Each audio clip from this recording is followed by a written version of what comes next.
James, you weren't away for long. No, holiday, Mark. But you know what? There's a guy who lives down the street and he's of a certain age, like my age. And when you get there, as you'll find out, all you talk about is prostates and pensions, So he buttonholed me the other day. He said, my pension has gone down 15% in value since Donald Trump became president. So I thought, everybody's talking about the economy. Why should I escape? Well, I'm glad you're back. I'm glad you're back for a big, big day. I'm Mark Stone. And I'm James Matthews. And this is day 74 of Trump 100. It's here. Liberation Day is what Donald Trump is calling it. But will Trump's tariffs save America? What will they mean for the world? Yeah, liberating the dollar from your pocket, as many others call it. And Elon Musk's $25 million Supreme Court spend in Wisconsin.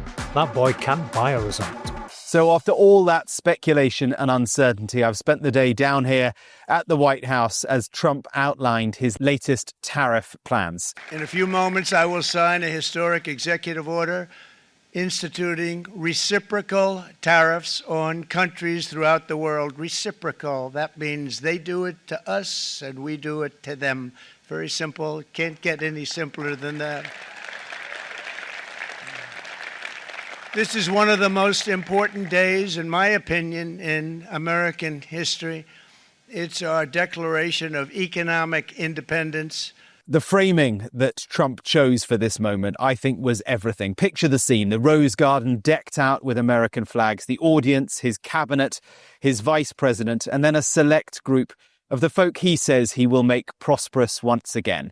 In their industry hard hats, they represented the so-called blue-collar workers of America. I think, for me, James, this was a show designed by Trump. It was Trump to a T, his moment to seize, the moment to grab the world's attention. And my goodness, I think he did.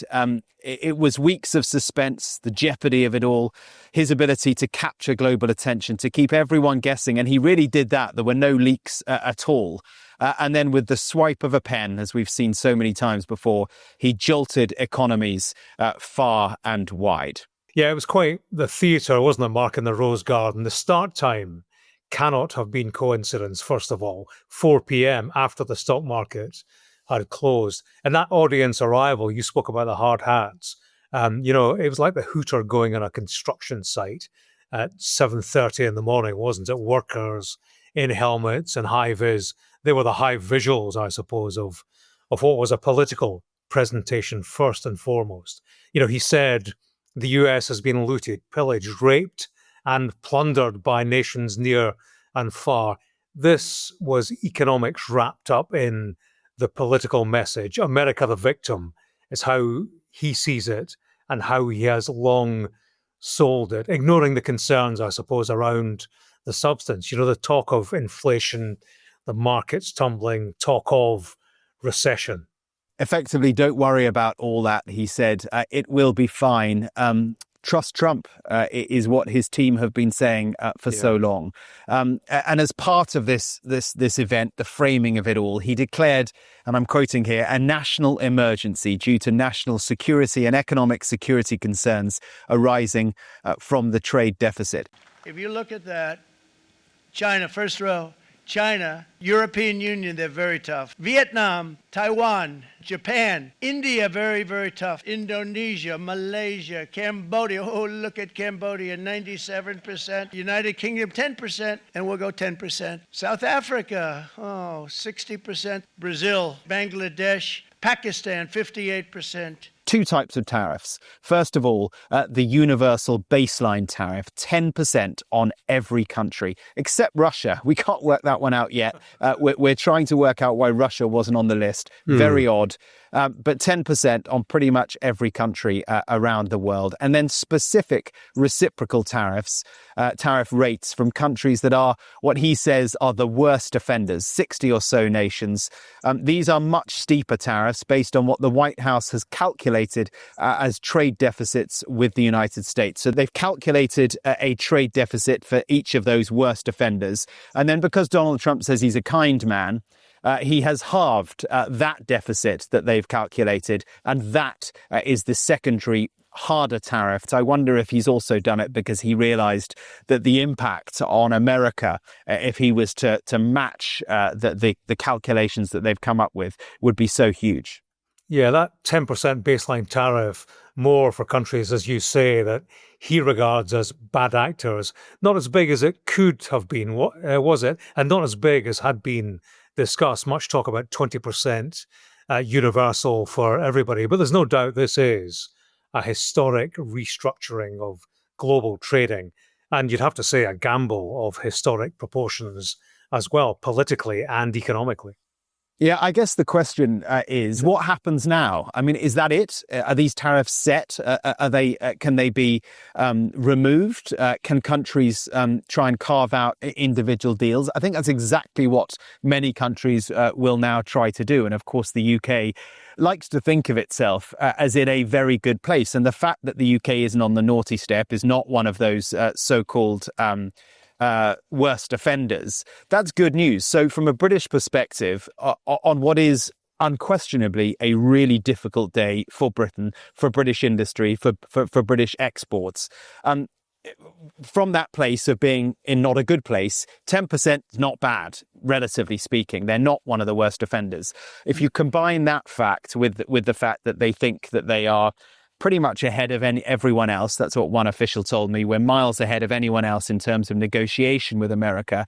They will now, at speed, put forward proposals to the United States to try and chip away at that 10% tariff, make it a lot less. But it will require them doing stuff. It will require them removing some of their own trade barriers, some of their own non-tariff barriers as well. You know, remember all that chat, James, for so long about chlorinated chicken. Is agriculture and agri-products an area where Britain might allow more American stuff into the UK? So lots to discuss for the British government over the weeks ahead. Yeah, and attention for the Brits turns to the trade deal, doesn't it? The Brits I speak to, they remain optimistic. And they're telling me, look, the Americans are saying, let's get over today. Let's get over our Liberation Day, and then we'll talk. But the mood music certainly seems to be positive on the trade deal. Trump, his allies, they certainly say that he is a negotiator. And this ultimately is a process of negotiation. And we got a sense of that, I think, in his Rose Garden speech. That line, if you don't want tariffs, come and do your business in the United States. But more broadly, it is an effort to reindustrialize the United States. But of course, that takes time. He invited that worker to say a few words at the lectern. And that guy, he said he couldn't wait until 3-4 years down the road to see what's happening. Well, 4 years is a long time when you're staring down the barrel of tumbling stock markets, when those countries on Trump's list have yet to respond, remember, and that's the next move. There's every chance that could increase inflation in the United States. And of course, that hits real people in real America. And, I'm not sure that too many of them will want to take the gamble. Too many of them will be in it for the long haul, for what could potentially be a very long shot economically. Yeah, I was watching in the last few moments some of Donald Trump's key cabinet members out here on Pebble Beach, just as they call it, this area just by the north lawn of the White House. They were doing interviews for these select broadcasters that they want to talk to, Fox News and a couple of others. And I overheard in one of the interviews Howard Lutnick, the Commerce Secretary, the biggest proponent of the full throttle Liberation Day tariff juggernaut. He said he was pumped. There was absolutely no sense from him of any nervousness. I'm absolutely pumped. This is the moment he's been waiting for. Of course, it's all right for him because if things do go wrong, his worth. Do you know what his net worth is? Tell me. Somewhere between $1 billion and $2 billion. He is a very, very, very wealthy man. So he will be all right if things don't go so well. And of course, as we know, it's the lower income people, the people in those hard hats that will be hardest hit if things don't go so well. Yeah, Howard can afford to be pumped. The rest of America, maybe not so much, eh? Yeah, exactly. Scott Bessent is the Treasury Secretary. He's actually the more measured voice within the cabinet, former hedge fund manager, and he's been arguing for targeted, not blanket tariffs. And I caught up with him very briefly as he walked away after a big day. Here's what he said. So what does the UK need to do to avoid these tariffs? Is it possible to avoid them?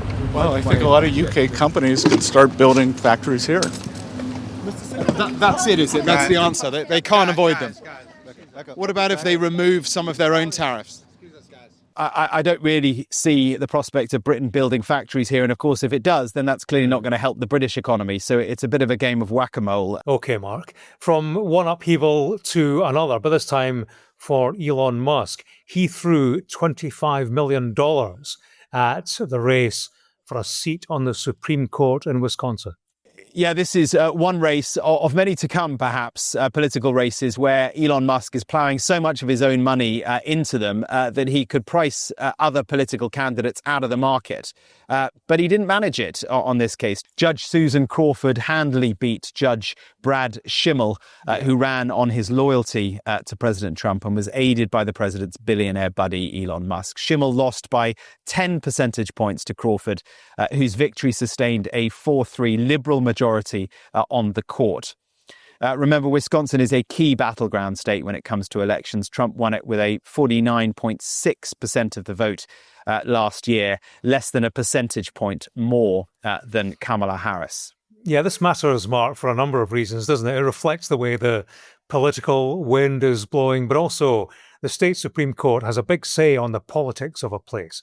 A liberal-leaning court will shape what happens in Wisconsin with regard to a range of issues, contentious and otherwise, abortion rights, the environment, etc., etc. There is also the matter of redistricting, a redrawing of congressional districts, constituencies effectively, that a court could deploy to benefit Democrats in this case at the polls. It could win seats for them and actually could be critical in swinging the next election. Elon Musk himself called the Supreme Court election a vote for which party controls the US House of Representatives. So you can see why he threw so much money and effort at it. Ultimately, it didn't buy the result that he wanted in a way that perhaps helped him buy results at the election for Donald Trump. I wonder, does Donald Trump regard Musk in the way that he did before the election now? I think Wisconsin probably feeds the doubts. Yeah, I'm sure. And it begs the question of what next for Musk in the government, doesn't it? He has now become the poster boy of what is a pretty humiliating defeat. And having ploughed so much money into it, he might have thought that money would have yielded some sort of a result. It did not. And I was struck that the winner in that, Susan Crawford, in her victory speech, she said she never imagined that she would be up against the world's richest man and that she would win. But so she was, and so she did. It may be no coincidence that today several stories about Musk have emerged about his departure from the government. Maybe his days are numbered. And of course, there are those who've been waiting for the moment where they can declare that Trump and Musk have fallen out. I don't think actually that's what it is. I think that they always wanted to use Elon Musk, and he always wanted to be the guy who could throw the wrecking ball, use the chainsaw, as he has done, and remove bureaucracy from government. And at some point, that job and that show would be over. And I think we're probably close to that point now. It's also the case that he's what's known as a special government employee, which means he can only work 130 days a year. Those days will be up sometime in May. And I think he will then return to his private business. Or, James, do you think actually he has fallen out with Trump? I don't know. Yeah, well, we'll see. I tell you, I wonder how significant it was that whilst the great and the good were lined up in the Rose Garden today, Elon Musk was nowhere to be seen. That doesn't sound like the kind of routine we've seen over the past few weeks. He strikes me as a guy who's lost his mojo. And I wonder if Donald Trump increasingly is losing confidence in him. He had the Midas touch before the election. Maybe not so much now. Yeah, I mean, it is certainly the case that if he wanted to stay on and Trump wanted him to stay on, they would find a mechanism for him to do just that. And he's got plenty of other people who could run his companies. So he wouldn't want to be a bit part player, would he? Right, and I agree, and you predicted it a few weeks ago. He did that interview with Fox, and you said he seemed to have lost all his mojo then.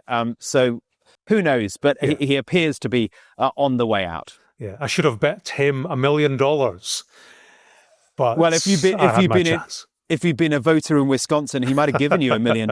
That's what he was doing. Yeah, well, that chance has passed me by.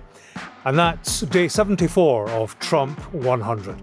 Yeah, a big, big day indeed. And James, thank you for stopping your break for an evening, getting back to this. Pleasure as always, old friend. Thank you very much. And thank you for listening. As always, send us your questions. We've been looking through the inbox. It's fantastic to get so much feedback. We love it. Send us more questions. Trump100 at sky.uk. We will, as always, answer them at the weekend. And we'll be back tomorrow for day 75. Do join us then. Bye-bye. Bye-bye from the White House.